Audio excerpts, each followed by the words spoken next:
Salah satu kondisi gunnah dibaca sempurna adalah, cek videonya.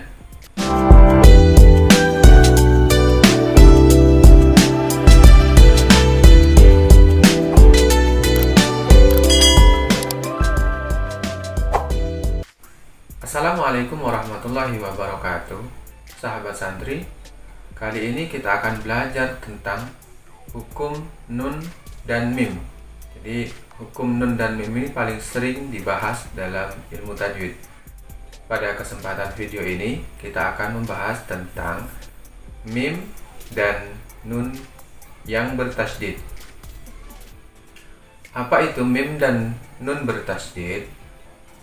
Mim dan nun bertasydid adalah huruf mim yang berharokat tasydid dan pastinya bertambah juga dengan harokat fathah, kasroh ataupun dhammah, karena asal dari mim ataupun nun bertasydid ini adalah dua huruf yang sama, yang mana satu berharokat sukun kemudian yang kedua berharokat hidup, sehingga digabungkan menjadi tasydid.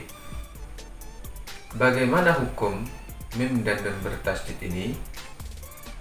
Jadi hukumnya adalah membaca mim dan nun yang bertasydid wajib gunnah secara sempurna.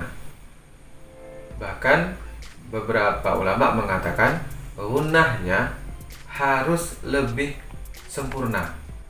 Pengertian gunnah sendiri, gunnah yaitu mendengung.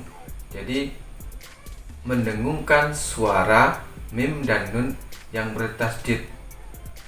Gunnah secara istilah adalah suara dengung yang keluar dari hidung ketika kita membaca atau melafadzkan suara mim dan nun.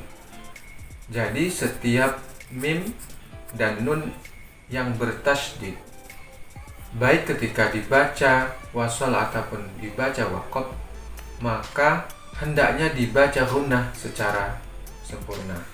Kita perhatikan contoh dan cara membacanya.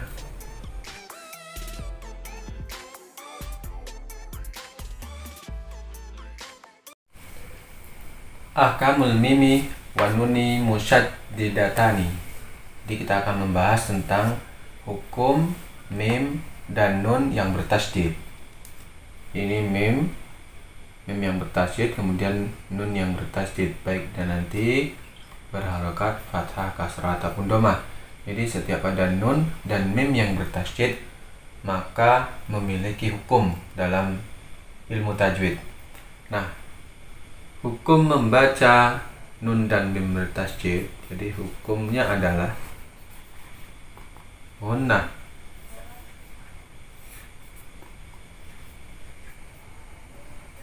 Nah,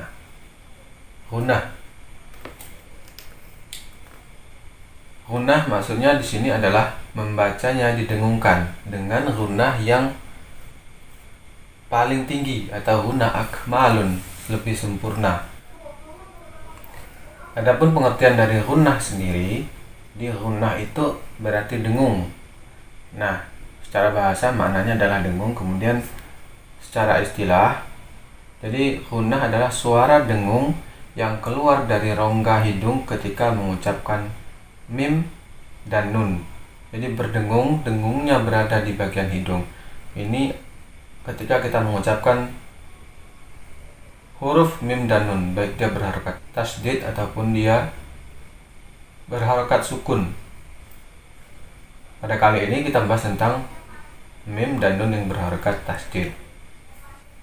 Kita uraikan agar lebih jelas terkait dengan mim tasydid itu. Sebenarnya pada lafaz mim tasydid itu dia adalah dua huruf mim yang berharokat berbeda kemudian disatukan sehingga menjadi tasydid. Jadi mim tasydid itu sebenarnya dia berasal dari mim yang berharokat sukun kemudian mim yang berharokat hidup, baik fathah, kasroh ataupun dhammah. Contohnya ada lafaz misalnya di sini imma. Nah, ada lafaz imma ini seyaknya artinya dia hurufnya adalah alif kasrah kemudian mim sukun, kemudian mim berharokat fathah. Nah, karena dua huruf ini sama, digabungkan menjadi satu, menjadi tasdid. Karena huruf yang pertama sukun, huruf yang kedua hidup, maka digabungkan menjadi tasdid. Ini hanya penjelasan tentang huruf mim yang berharokat tasdid. Nah, adapun nun sama dengan mim. Di nun yang berharokat tasdid itu berawal dari nun sukun yang bertambah atau bertemu dengan nun yang berharokat hidup. Contohnya pada kalimat inna. Nah, ini berasal dari in, kemudian nah. Contoh cara membaca mim dan nun bertasdid. Di sini saya berikan untuk yang pertama, yaitu nun bertasdid. Di sini ada dua pada kalimat jinnati dan an-nasi. Membacanya kita gunakan, kita fokus di nun bertasdidnya, kita gunakan atau didengungkan minimal 2 harokat. Bacanya minal jinnati wan nasi. Saya ulangi, minal jinnati wan nasi. Kemudian contoh untuk mim bertasdid di sini pada lafaz amma, kita fokus ke mim bertasdidnya, dibaca dengan hunah sangat sempurna, ditahan minimal 2 harokat. Membacanya amma yatasaaluna, amma yatasaaluna. Contoh berikutnya nun bertasdid pada lafaz la tarkabunna, ya, jadi ditahan nunnya minimal 2 harokat. La tarkabunna. Kemudian yang terakhir yaitu mim bertasdid pada lafaz summa, kita fokus di kalimat summa, sama ditekan juga 2 harokat, digunakan atau berdengung. Membacanya summa afauna ankum. Terdapat 4 tingkatan dalam membaca hunah. Yang pertama adalah akmal atau sangat sempurna, artinya cara membacanya sangat disempurnakan. Nah, hunah pada tingkatan akmal ini yaitu terletak pada hukum mim dan nun yang bertasdid, kemudian hukum idgham.